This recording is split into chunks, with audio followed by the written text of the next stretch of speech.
The Meridian Trade Station existed in a state of perpetual, organized chaos that would have impressed even the most dedicated students of entropy. Suspended in the gravitational sweet spot between three different star systems, it served as the galaxy's premier commercial hub, a massive ring of metal and crystallized energy, where over 300 species came to conduct what they generously termed civilized commerce. The station's designers, in a fit of optimistic engineering, had created separate environmental zones for beings who required everything from liquid methane atmospheres to pure electromagnetic fields. What they hadn't anticipated was the sheer bureaucratic nightmare of managing trade relationships between species whose fundamental concepts of reality were so divergent that some of them literally couldn't perceive each other's existence without specialized equipment. Consider, for instance, the ongoing dispute in Bay 47, where the Jelkari collective crystalline beings, who communicated exclusively through complex mathematical equations, were attempting to negotiate shipping rates with the Nethmore Confederation, a species of sentient gas clouds who existed in multiple probability states simultaneously. The Zelkari kept presenting precise numerical calculations, while the Nethmore responded with probability clouds that suggested their answer was simultaneously yes, no, and a complex derivative of purple. This was considered a routine Tuesday morning negotiation.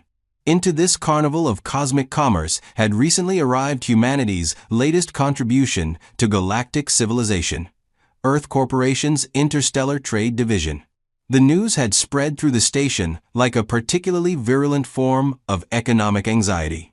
Humans, it seemed, had decided to expand their business operations beyond their single death world, and they were approaching interstellar commerce with the same casual disregard for established protocols that had already terrorized three different galactic governments. The problem wasn't that humans were violent, though their reputation as Category 9 Deathworlders did tend to make other species nervous. The problem was that they were practical.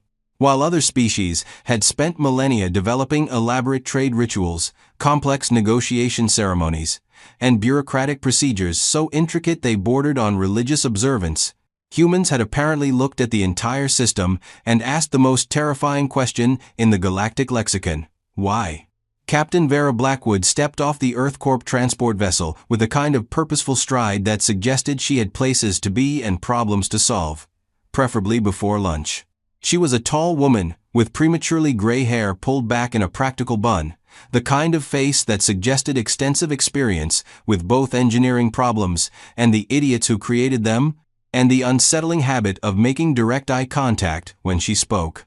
Her arrival triggered approximately 63 different species emergency protocols simultaneously. The fact that she was carrying actual paper documents, primitive physical media that suggested either extreme poverty or dangerous unpredictability, caused the Veltai delegation to immediately seal their environmental suits. The steaming cup of coffee in her other hand was even more alarming, since most of the galaxy considered caffeine to be either a controlled substance or a chemical weapon, depending on local regulations.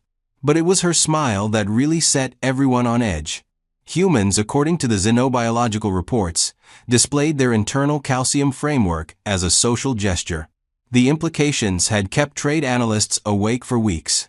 What kind of message was being conveyed when humans grinned during business negotiations? Was it a threat display? A warning that they were about to consume something? A sign that they were preparing to do something catastrophically creative? "Morning, everyone," Vera announced cheerfully, apparently oblivious to the fact that half the station's population had just activated their emergency evacuation protocols. "I'm Captain Blackwood, from Earth Corp. I'm here for the 0900 trade conference, and I brought donuts." The mention of donuts, whatever those were, caused three different species to immediately begin updating their insurance policies. The Meridian Station's conference chamber Omega 7 had been designed to accommodate the diverse needs of galactic commerce. The room featured adjustable gravity fields, customizable atmospheric zones, and translation matrices capable of converting everything from subsonic rumbles to quantum fluctuations into comprehensible communication. What it hadn't been designed for was the kind of meeting that was about to take place. The conference table, a marvel of engineering that existed in 17 different dimensional phases simultaneously, was surrounded by representatives from some of the galaxy's most influential trading corporations. The Xelkari had sent a delegation of their finest mathematical philosophers, beings whose crystalline forms refracted light in patterns that conveyed complex economic theories. The Nethmore Confederation existed as a shimmering cloud of probability near the far end of the table, their presence detectable only through the gentle humming of uncertainty that surrounded them. The Veltai Trade Syndicate had arrived with their usual complement of bureaucratic specialists, each one equipped with enough documentation to establish a small government. Their leader, a methane-breathing creature whose environmental suit was covered in official seals and regulatory badges, had spent the morning reviewing the 847 different forms required to conduct business with a new species. But it was the Hegemony Trade Consortium that dominated the room, both literally and figuratively. Their representative, Director Kralthox, was exactly what Central Casting would order if they needed someone to play intimidating alien business executive in a corporate thriller. Standing 4 meters tall on 6 powerful legs, with 6 arms that ended in razor-sharp claws and a head that looked like it had been designed by a committee of predators, he represented everything that most galactic species found properly impressive in a business partner. The Drakari, Kralthox's species, had built their commercial empire on a simple principle. Bigger was better, stronger was superior, and everyone else should be grateful for the opportunity to acknowledge their obvious genetic advantages. It had worked remarkably well for them over the centuries, establishing their consortium as one of the major economic powers through a combination of superior technology, aggressive expansion, and the kind of negotiation tactics that made other species grateful when contracts didn't end with their home worlds being foreclosed upon. So, Vera said, settling into her chair with the casual confidence of someone who had never met a problem that couldn't be solved with sufficient application of coffee and common sense, "I've been reading through your standard trade agreements, and I have to say, they're fascinating examples of how to make simple transactions incredibly complicated." The silence that followed was profound enough to achieve its own gravitational field. Around the table, various species began making the subtle preparations that experienced traders recognized as the prelude to either immediate evacuation or extensive legal documentation. "Fascinating," Director Kralthox repeated, his voice carrying the kind of authority that made most beings instinctively check their insurance coverage. Perhaps the human representative would care to elaborate on this assessment. "Well," Vera said, pulling out a tablet that was apparently running on some kind of primitive electronic technology. "Let's start with your basic commodity exchange protocols. You've got a 17-step verification process for standard metal alloys, which includes 3 different blessing ceremonies, 2 mathematical proofs, and what appears to be a ritual sacrifice of administrative efficiency." She scrolled through her notes with the casual efficiency of someone reading a grocery list. "Then there's the cultural compatibility assessment, which requires both parties to demonstrate that their species' fundamental understanding of reality aligns sufficiently to permit commercial exchange. That one's my personal favorite, especially the part where you have to prove that your concept of ownership is compatible with 17 different philosophical frameworks." The Xelkari delegation began emitting light patterns that roughly translated to, "This is either brilliant or catastrophic, possibly both." The Nethmore Confederation shifted into a probability state that suggested they were simultaneously impressed, terrified, and considering legal action. "And then," Vera continued, apparently warming to her subject, "there's the dispute resolution mechanism, which appears to involve a complex arbitration process that takes an average of 47 years to complete, assuming none of the parties involved evolve into a different species during the proceedings." Director Kralthox's 6 arms began to twitch in the way that Drakari behavioral specialists recognized as a prelude into either flight or extreme economic aggression. Given that Kralthox had built his reputation on never retreating from a negotiation, the alternatives were limited and concerning.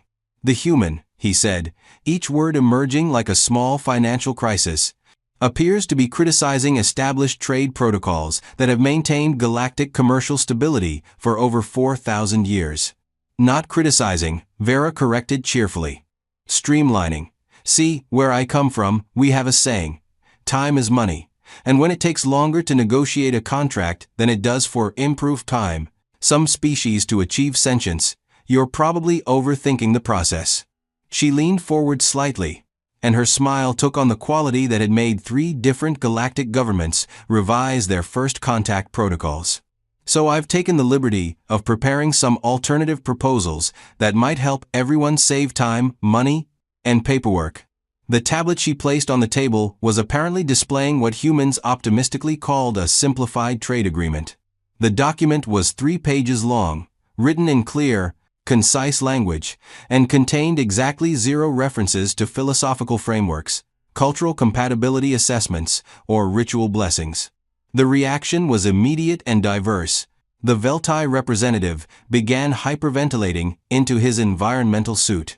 The Jelkari delegation's light patterns shifted to configurations that roughly translated to "this is either genius or the end of civilization as we know it."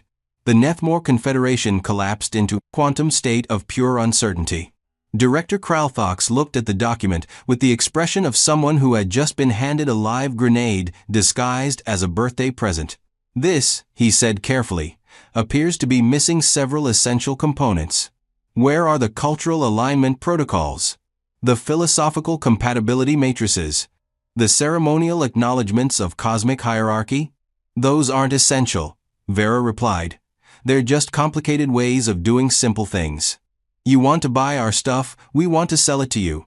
We agree on a price and delivery schedule. Everyone signs the contract. Done. Everything else is just paperwork for the sake of paperwork." The room fell silent, except for the gentle hum of life support systems and the quiet sound of several species' worldviews undergoing emergency restructuring. In the gallery above, a small crowd of observers had gathered, representatives from other corporations who had come to watch what was either going to be the most efficient trade negotiation in galactic history or a spectacular demonstration of why humans were classified as Deathworlders. "Perhaps," Director Kralthox said, his voice dropping to a register that made the furniture vibrate, "the human representative fails to understand the importance of tradition, hierarchy, and respect for established order." "Oh, I understand hierarchy," Vera said, taking a sip of her coffee and apparently missing the fact that she had just been issued what amounted to a formal challenge by a 4-meter predator with 6 arms full of claws. "We've got plenty of hierarchies back on Earth. Military hierarchies, corporate hierarchies, social hierarchies. The difference is, our hierarchies are based on competence, not size." She gestured casually at the assembled representatives. "For instance, the Jelkari over there have developed some genuinely impressive mathematical models for resource optimization. The Nethmore have figured out how to exist in multiple probability states, which has to be useful for risk assessment. The Veltai have managed to create a bureaucratic system so complex it's practically a form of art." Her gaze settled on Director Kralthox. "But you? Your contribution seems to be sitting at the head of the table and expecting everyone to be impressed by your size. Where I come from, we call that middle management." The silence that followed was so complete that it achieved its own ecosystem. Species that had been engaged in whispered conversations suddenly found themselves intensely interested in their documentation, their environmental readings, or the fascinating patterns of quantum uncertainty visible in the room's translation matrices. Director Kralthox rose from his position, his full 4 meters of armored height casting a shadow across half the table. In Drakari culture, this was the final warning before commercial dominance was established through what their business analysts euphemistically termed aggressive restructuring of negotiation parameters.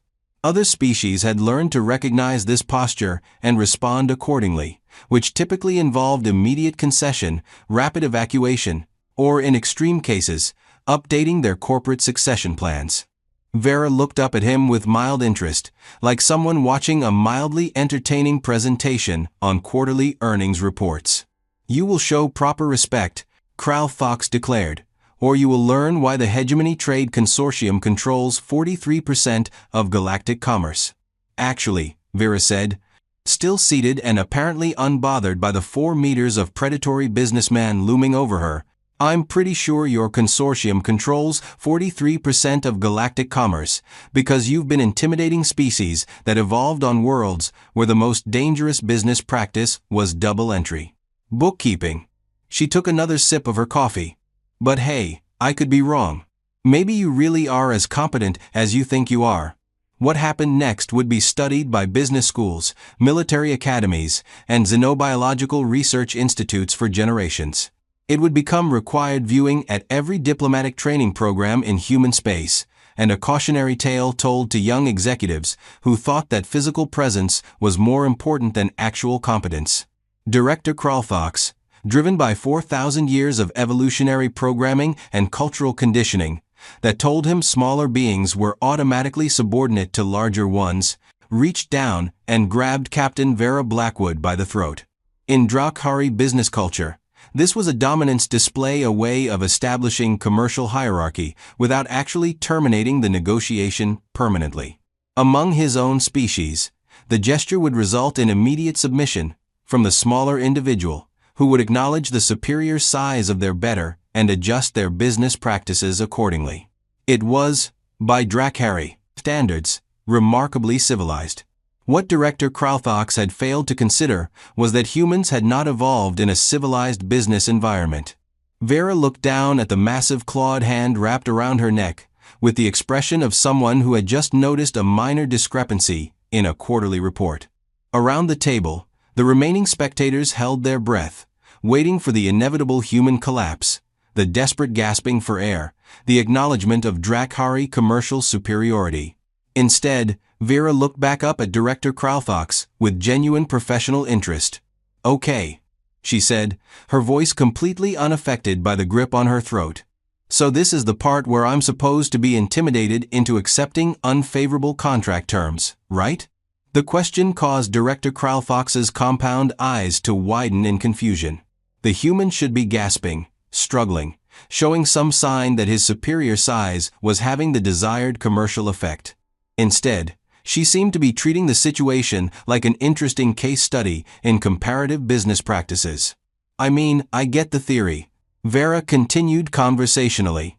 "You're bigger than me, so you grab my neck to demonstrate physical dominance and establish negotiating superiority. It's very straightforward, very logical. The thing is, you seem to be operating under some fundamental misunderstandings about human physiology, psychology, and business ethics." She shifted slightly in her chair, not struggling against his grip, but simply adjusting her position for comfort. "First, humans are really, really hard to intimidate through physical contact. We've got redundant circulatory systems, backup respiratory pathways, and enough adrenaline production capacity to power a small manufacturing facility. Evolution, you know? When your planet tries to kill you every day, you develop contingencies." Director Kralthox tightened his grip, applying pressure that would have crushed the windpipe of most galactic species and caused immediate submission from the rest. Vera's expression didn't change. "Second," she continued, "we don't really do the physical dominance thing the way most species do. Sure, we have organizational hierarchies and power structures, but they're based on competence, results, and value creation. The biggest human isn't automatically the CEO. Sometimes it's the smartest, sometimes it's the most experienced, sometimes it's just whoever happens to be best at the specific job that needs doing." Around the table, the remaining spectators watched in horrified fascination as the human delivered what amounted to a business management lecture while being strangled by a 4-meter alien executive. "And third," Vera said, her tone becoming slightly less conversational and slightly more educational, "you're making a really fundamental error in assuming that smaller means weaker, or that physical intimidation is an acceptable negotiation tactic. See, humans didn't evolve to be the biggest predators in our environment. We evolved to be the smartest, the most adaptable, and when necessary, the most efficient problem solvers." She reached up casually and placed her hands on Director Kralthox's wrist, not struggling against his grip, just resting her fingers on his exoskeleton, like she was checking his pulse or evaluating the structural integrity of his armor. "So here's what's going to happen," she continued, and now her voice carried a tone that made every survival instinct of every remaining being in the room start screaming warnings. "I'm going to give you exactly 5 seconds to let go of my neck and apologize for this remarkably unprofessional display of attempted intimidation. If you don't, I'm going to demonstrate why humans are classified as Category 9 Deathworlders, and you're going to discover that sometimes the most dangerous predator in the room is the one that doesn't look dangerous at all."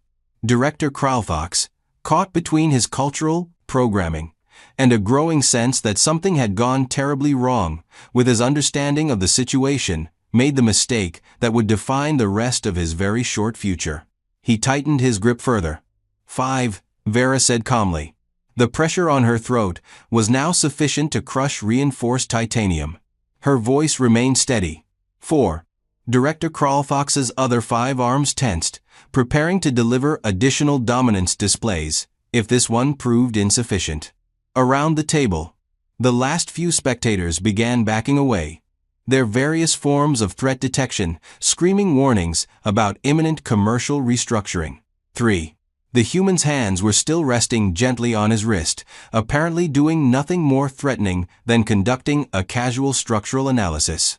But somehow, the gesture was beginning to feel less casual and more like an engineer identifying exactly where to place the explosive charges. 2. Director Kralfox looked down into Vera's eyes and saw something that made his evolutionary hindbrain, the part that had kept his ancestors alive through millions of years of natural selection, suddenly realize that he had made a catastrophic miscalculation. The eyes looking back at him weren't the eyes of prey. They were the eyes of something that had evolved to solve problems by removing them from existence. 1.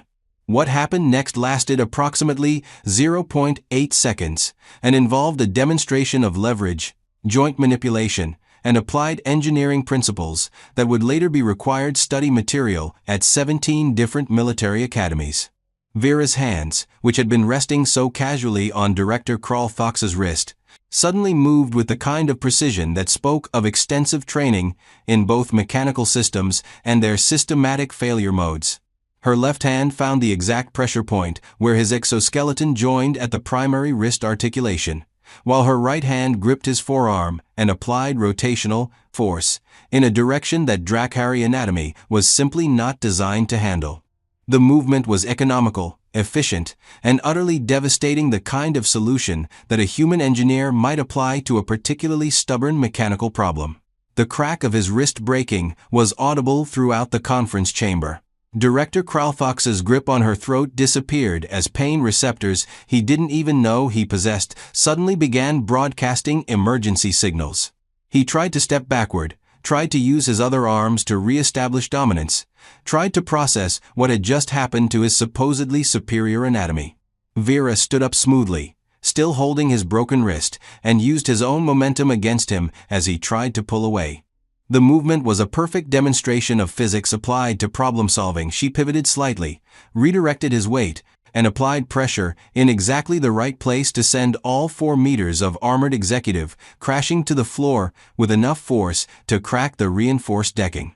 Before Director Kralfox could process what had happened, before he could call for security or engage any of his species' emergency protocols, Vera was kneeling beside him, with one knee pressed against his throat and her hands positioned on either side of his head with the kind of precision that suggested extensive familiarity with structural failure points. "You know," she said conversationally, as if she were commenting on quarterly projections rather than restraining a creature that could have torn most beings into component parts, "the thing about being from a death world is that you learn to solve problems quickly and efficiently.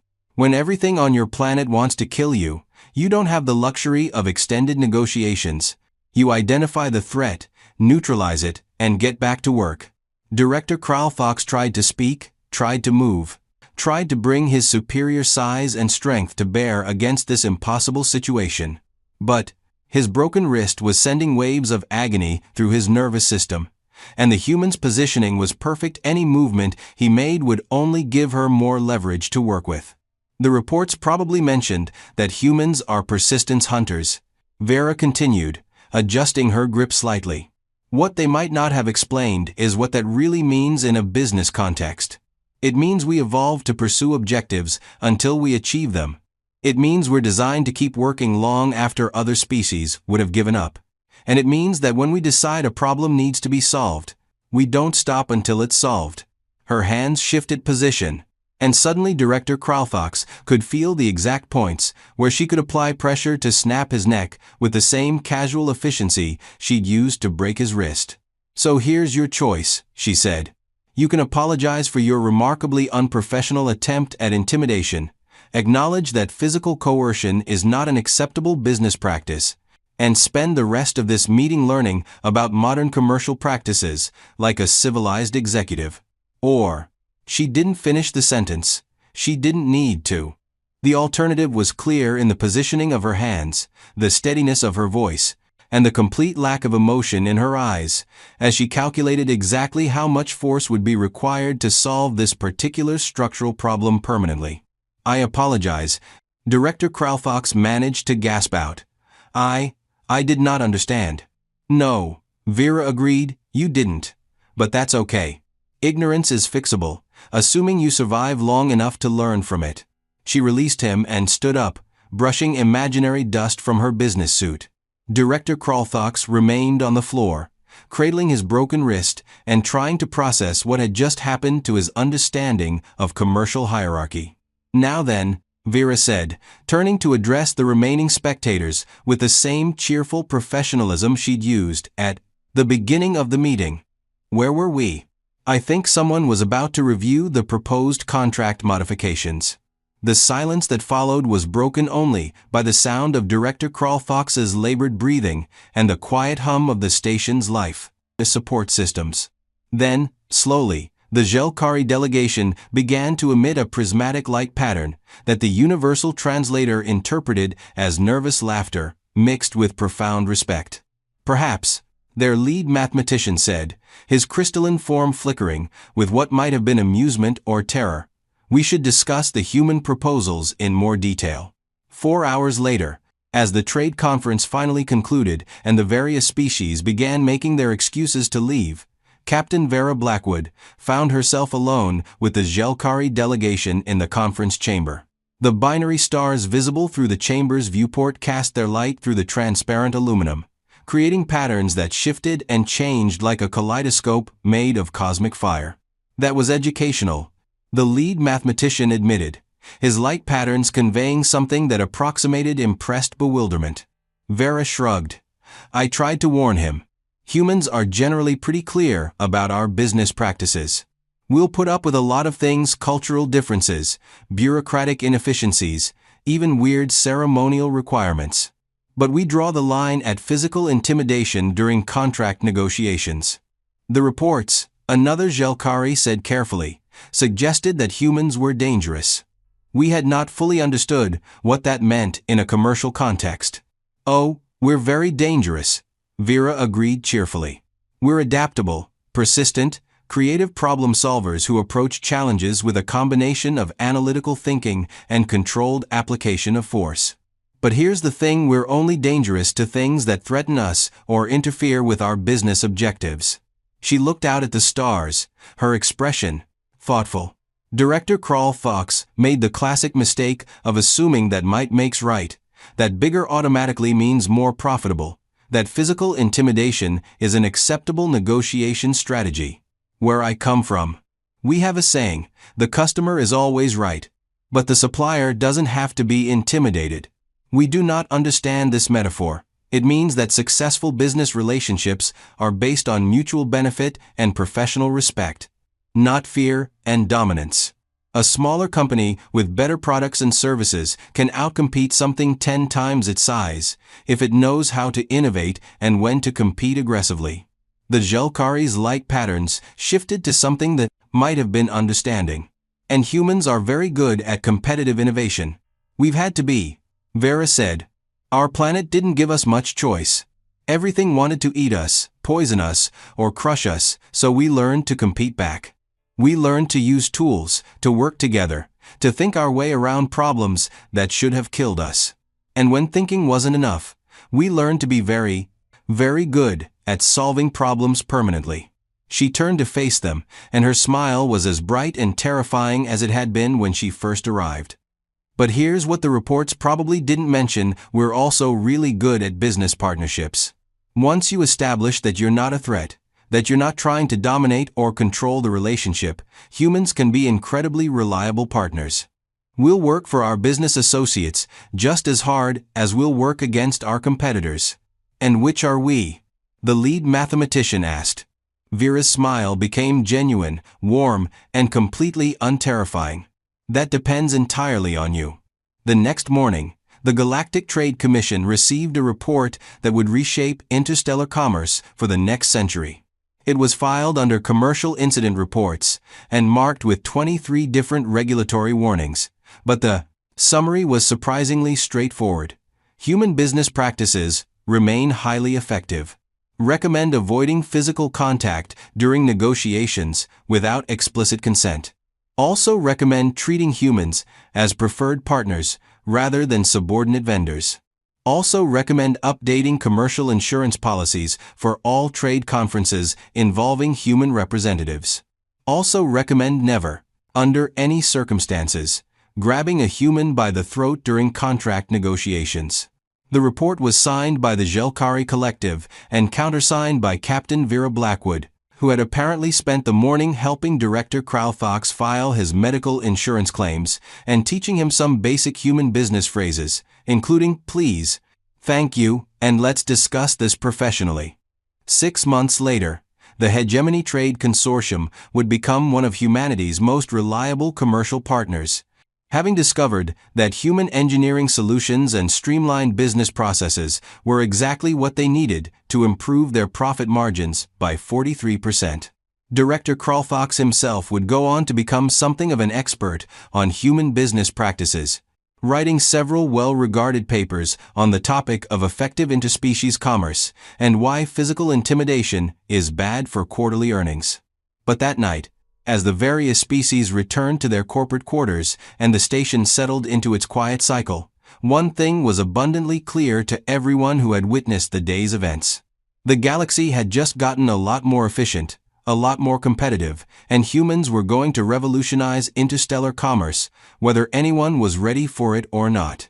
After all, they had already proven they were excellent at making business partners and absolutely terrifying at dealing with aggressive competitors. In a galaxy full of both, those were exactly the skills the market had been waiting for.